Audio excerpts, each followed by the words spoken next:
السلام علیکم ورحمۃ اللہ وبرکاتہ۔ حضرت مولانا طارق جمیل صاحب نے واقعہ کربلا کے اوپر تفصیلی روشنی ڈالی ہے۔ اس ویڈیو کو 16 ملین لوگوں نے دیکھا ہے۔ ناظرین گرامی، کربلا دراصل حق و باطل کی جنگ ہے۔ یہ کوئی اقتدار کی جنگ نہیں تھی، یہ کوئی ریاست کا نظام سنبھالنے کی جنگ نہیں تھی۔ یہ ایک پیغام تھا، واضح پیغام تھا کہ جب بات آپ کی جان کے اوپر پہنچ جائے، جب بات آپ کے خاندان کے اوپر پہنچ جائے، جب بات جو ہے آپ کے بال بچوں کے اوپر پہنچ جائے، تو اس وقت حق پہ ڈٹ کے کھڑا ہونا کتنا مشکل ہوتا ہے، اور آپ کس طرح کی قربانی اسلام کے لیے، دین اسلام کے لیے اور حق کے لیے آپ پیش کر سکتے ہیں یا کرنا چاہیے۔ یہ اس طرح کا ایک پیغام ہے۔ امام حسین نے نہ صرف اپنی جان کی شہادت پیش کی، قربانی پیش کی، بلکہ اپنی تمام اولاد کی قربانی پیش کی۔ آپ کے خاندان پہ جو مصیبتیں نازل ہوئی، اس کے بعد جو آپ کے خاندان کی جو خواتین تھیں، جو محرمات تھیں، ان کے اوپر جو عذاب نازل ہوا، کربلا سے لے کے پھر کوفہ تک بازاروں میں جو پھرایا گیا، جو قافلے کی صورت میں ان کو اسیر بنایا گیا اور پھر وہاں سے لے جا کے دمشق تک پہنچایا گیا، یہ دراصل حق کے اوپر کھڑا ہونے کی، حق کے اوپر ڈٹ جانے کی ایک سزا تھی۔ لیکن ایک سبق ہمیں یہ بھی دیتا ہے کہ کیا کوئی شخص اٹھ کے جو کھڑا ہو جاتا ہے اور بیعت لینا چاہتا ہے اور کہتا ہے کہ میں اسلام کے نظام کو نافذ کرنا چاہتا ہوں، تو کیا اس کے لیے کوئی معیار ہے یا نہیں ہے؟ اس معیار کی بات ہو رہی ہے کہ ہر کسی کے ہاتھ کے اوپر ہم بیعت نہیں کر سکتے۔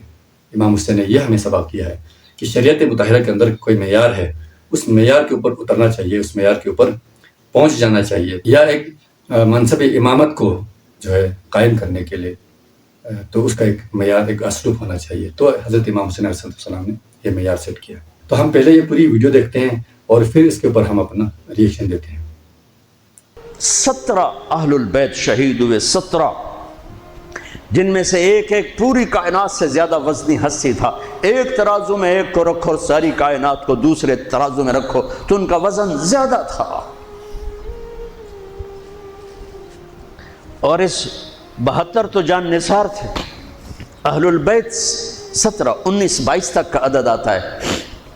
اور اس اہل البیت کے قافلے میں سب سے خوبصورت تھے حضرت حسن کے بیٹے قاسم، سب سے خوبصورت۔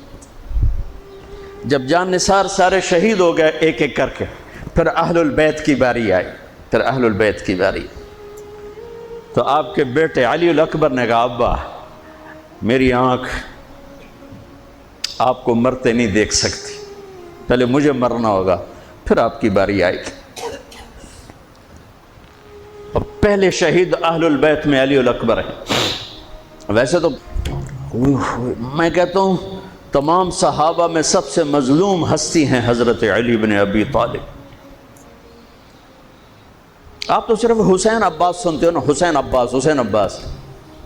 حسین بن علی فاطمہ سے ہیں، عباس بن علی، ابو بکر بن علی، عثمان بن علی، محمد بن علی، عبداللہ بن علی، جعفر بن علی، 7 بچے ذبح کیے گئے علی بن ابی طالب۔ امام زین العابدین ساری رات رویا کرتے تھے۔ ان کے ایک خادم نے کہا، حضرت آپ ساری رات ہی روتے رہتے،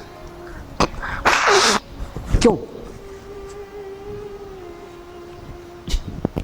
تو پھر رونے لگے، کہنے لگے، میرے دوست یعقوب علیہ السلام کا ایک فرزند گم ہوا تھا، یوسف، وہ بھی پھر مل گیا تھا۔ اس ایک کی جدائی میں 40 سال رو رو رو اپنی آنکھیں ختم کر دی۔ ارے میرے دوست، میں نے تو اپنی آنکھوں کے سامنے اپنے سارے گھر کو ذبح ہوتے دیکھا، میری آنکھ سے آنسو نہ ٹپکے تو اور کیا ٹپکے۔ 7 بھائی، حسین تو ابن علی ہیں، وہ تو اپنی ذات میں آپ ہیں، 6 بھائی ساتھ اور شہید ہوئے۔ عباس کی شخصیت مشہور ہوئی کہ ان کے ہاتھ میں جھنڈا تھا، اس لیے زیادہ مشہور ہو گئے۔ 6 ساتھ اور ہیں۔ پھر آپ کے بیٹے علی، آپ کے بیٹے عبداللہ بالکل معصوم تھے اور آپ تنہا رہ گئے تھے، سب شہید ہو چکے تھے۔ اور آپ بھی اگر وہ کوفی چاہتے تو بہت پہلے آپ کو شہید کر دیتے، لیکن وہ ہر کوئی اب تلوار مارنے سے ڈر رہا تھا، تو وقت پیچھے جا رہا تھا۔ تو 2 سال کے بچے معصوم عبداللہ بن حسین آپ نے خود تمنا کی یا وہ خیمے سے کہیں باہر جھانکا تو آپ نے کہا اس کو میرے پاس بھیجو؟ ان کو خیال تھا کہ شاید یہ درندے بچے سے باز آ جائیں. کوئی امتحان تھا میرے نبی کا، میرے نبی کے گھر کا، میرے نبی کی اولاد کا. مجھے تو ہمت نہیں ہوتی سارا قصہ سنانے کی. آنسو کیسے روکو، سینے کو پھٹنے سے کیسے روکو. لیکن ہم نے ربیع الاول آتا ہے، ہم ڈھول بجا کے پھر فارغ ہو جاتے ہیں کہ جیسے صرف میرے نبی 12 دن کے لیے تھے. اور محرم آتا ہے، ہم رو دھو کے پھر ایسے ہو جاتے ہیں جیسے بس حسین کی قربانی 10 دن کے لیے ہے. بھائیو، ہم نے رسم و رواج کو دین بنا دیا. میرے نبی پل پل کے لیے ہیں، لمحے لمحے کے لیے ہیں. میرا ہر لمحہ میرے نبی کی غلامی میں ہو تو میں نے ربیع الاول کو منایا ہے. میرے روئے روئے میں اللہ کی محبت ہو کہ میرے بوٹی بوٹی اللہ اللہ پکارے تو تب میں نے محرم کو منایا ہے. نہ جھوٹ والا جھوٹ چھوڑتا ہے، نہ زانی زنا چھوڑتا ہے، نہ شرابی شراب چھوڑتا ہے، نہ ڈاکو ڈاکے چھوڑتا ہے، نہ رشوت لینے والا رشوت چھوڑتا ہے، نہ یہ بازاروں میں بیٹھے ہوئے ہیرا پھیری اور جھوٹ چھوڑتے ہیں. آپ نے عبداللہ کو گود میں بٹھایا کہ آخری باپ بیٹے کی نظریں چار ہو رہیں تو کوفی لشکر میں کہ ابن الموقت اس کمبخت نے نشانہ لا کے تیر چھوڑا ہے. میرے اللہ کی تقدیر ابھی حسین کو اور اوپر لے جانا چاہ رہی ہے، ان کے صبر کو اور اوپر لے جانا چاہ رہی. تیر دائیں بائیں بھی جا سکتا تھا، خطا بھی ہو سکتا تھا. اس معصوم بچے کے سیدھا یہاں آ کے لگ اور حلق سے پار ہو گیا. بچے کی آہ بھی نہ نکلی اور سر ایسے ڈھلک گیا.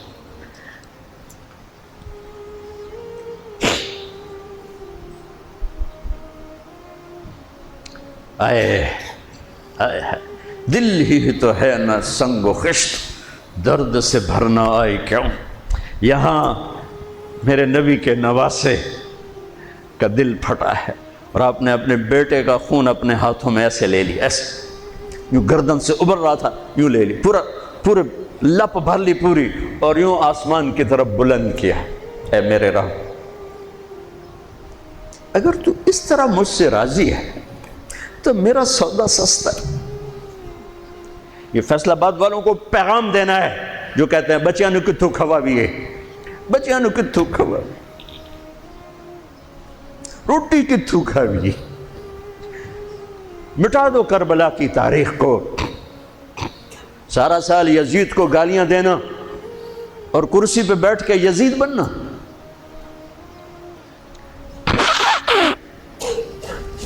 سارا سال شمر کو ظالم کہنا اور عدالت میں بیٹھ کے چند کوڑیوں پہ قلم کو بیچ دینا. تم میں اور ان میں کیا فرق ہے؟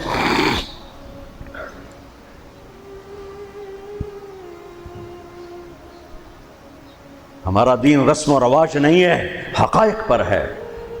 خون سے اپنے ہاتھ بھرنے. کیا ہوا ہوگا اس وقت؟ اے اللہ، تو راضی ہے تو میرا کوئی گلہ نہیں. تو نے اپنی مدد کو روک لیا ہے، میں تجھ سے راضی. بچوں کو لٹا دیا. لیکن سب سے زیادہ جو میں قاسم، حسین کے ابو بکر، حسین کے علی اور عبداللہ، دو شہید، حضرت حسن کے ابو بکر، قاسم، عبداللہ، مسلم بن عقیل کے جعفر عبد الرحمن، خود مسلم بن عقیل بھی شہید ہے. حضرت عبداللہ بن جعفر کے اون اور محمد، حضرت زینب کے بیٹے. میں قربان جاؤں حضرت زینب پر. ایک طرف بچوں کو ذبح ہوتے دیکھ رہی ہے، ایک طرف بھائی کا سر نیزے پہ چڑھتے دیکھ رہی. سبحان اللہ، سبحان اللہ اکبر. کیا بہن آئی ہے. ساتھ زمین آسمان کی گردش دوبارہ ایسی بہن پیدا نہیں کر سکتے.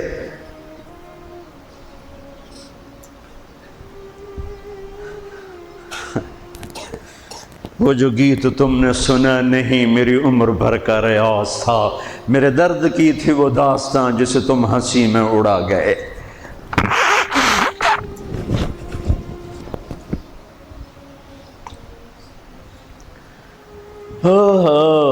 جب قاسم نکلے یوں لگا جیسے چاند زمین پہ اتر آیا.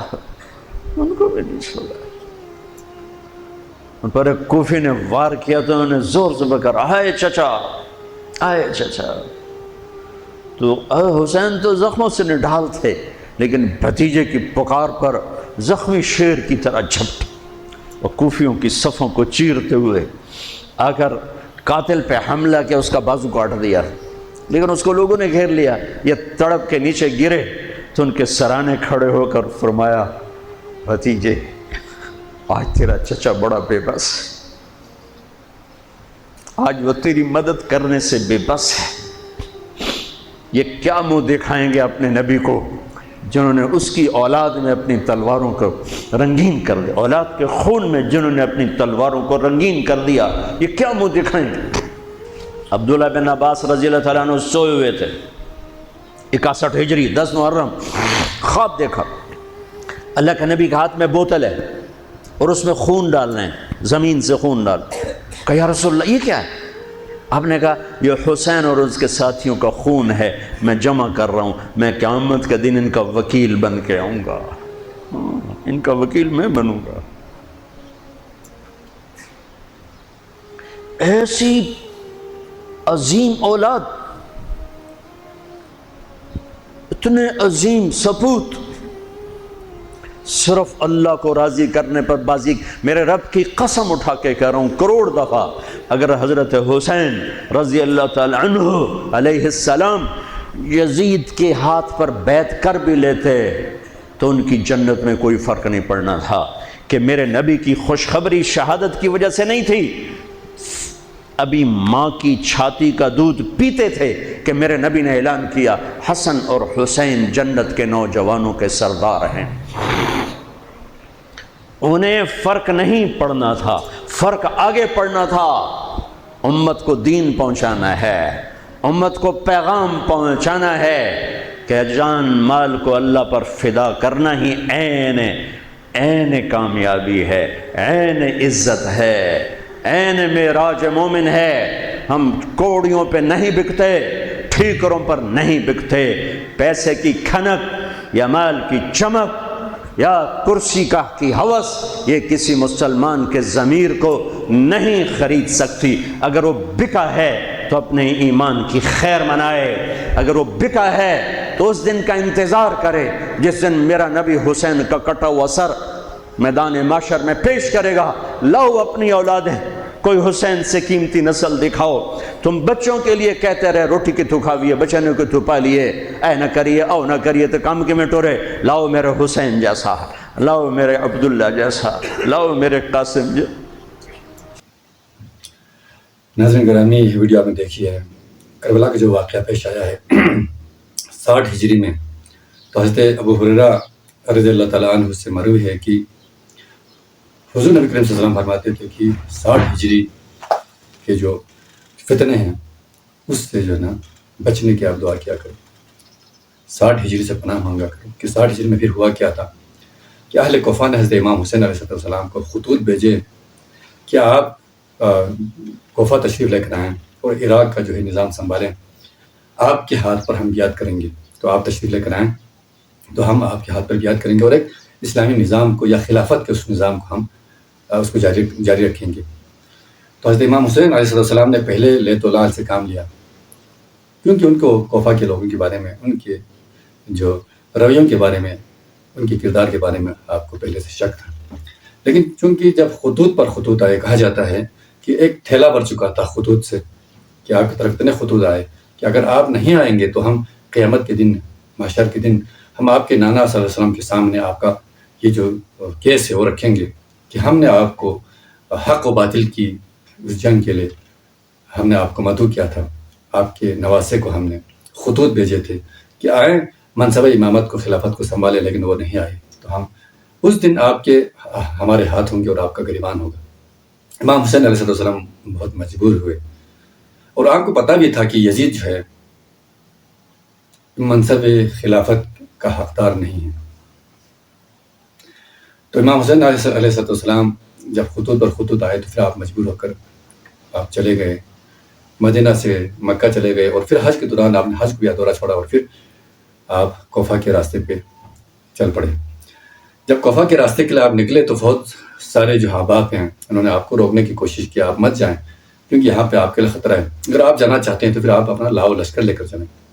لیکن امام حسین علیہ السلام نے یہی فرمایا، یہی جواب دیا کہ میں وہاں جنگ کے لیے نہیں جا رہا، بلکہ ان کی دعوت پہ جا رہا ہوں. تو میرے لیے وہاں پہ کوئی جنگ جو ہے میرے لیے وہاں پہ موجود نہیں ہوگی کہ میں ان کے ساتھ جو ہے لاؤ لشکر لے جا کے جنگ کروں.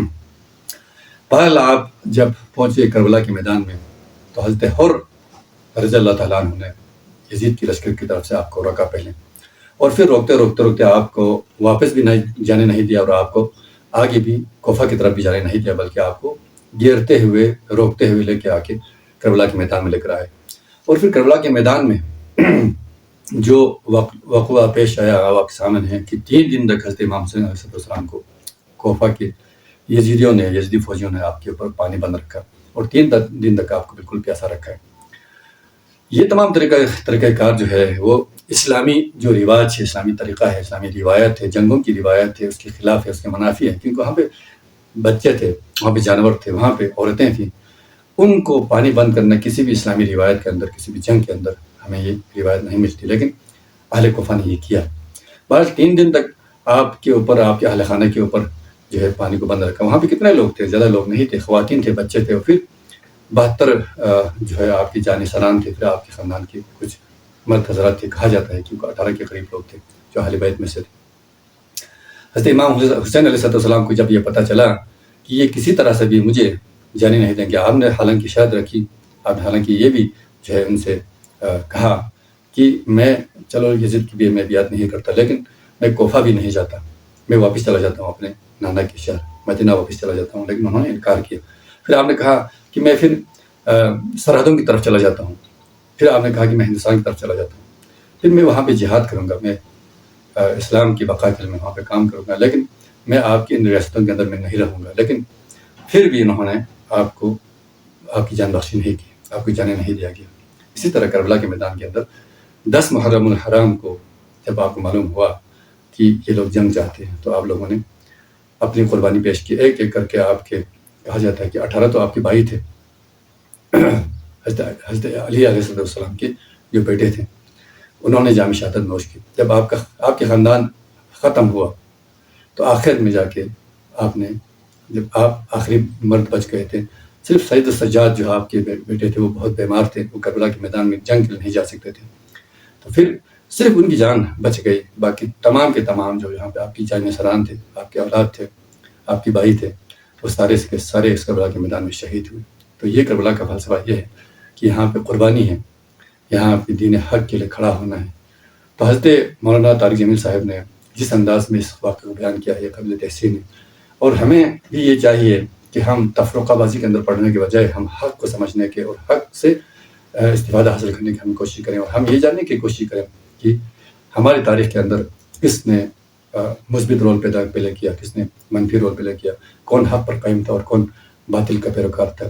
ان سب کو ہمیں سمجھنے کی ضرورت ہے تاکہ ہم جو ہے اپنا فیصلہ کر سکیں کہ ہم کس کے ساتھ کھڑے ہیں، ہم حق کے ساتھ کھڑے ہیں یا ہم باطل کے ساتھ کھڑے ہیں. اللہ ہم سب کو حق کو پہچان کرنے کی، حق کی پہچان کرنے کی اور حق پر قائم رہنے کی اللہ ہم سب کو توفیق عطا فرمائے. السلام علیکم و رحمۃ اللہ.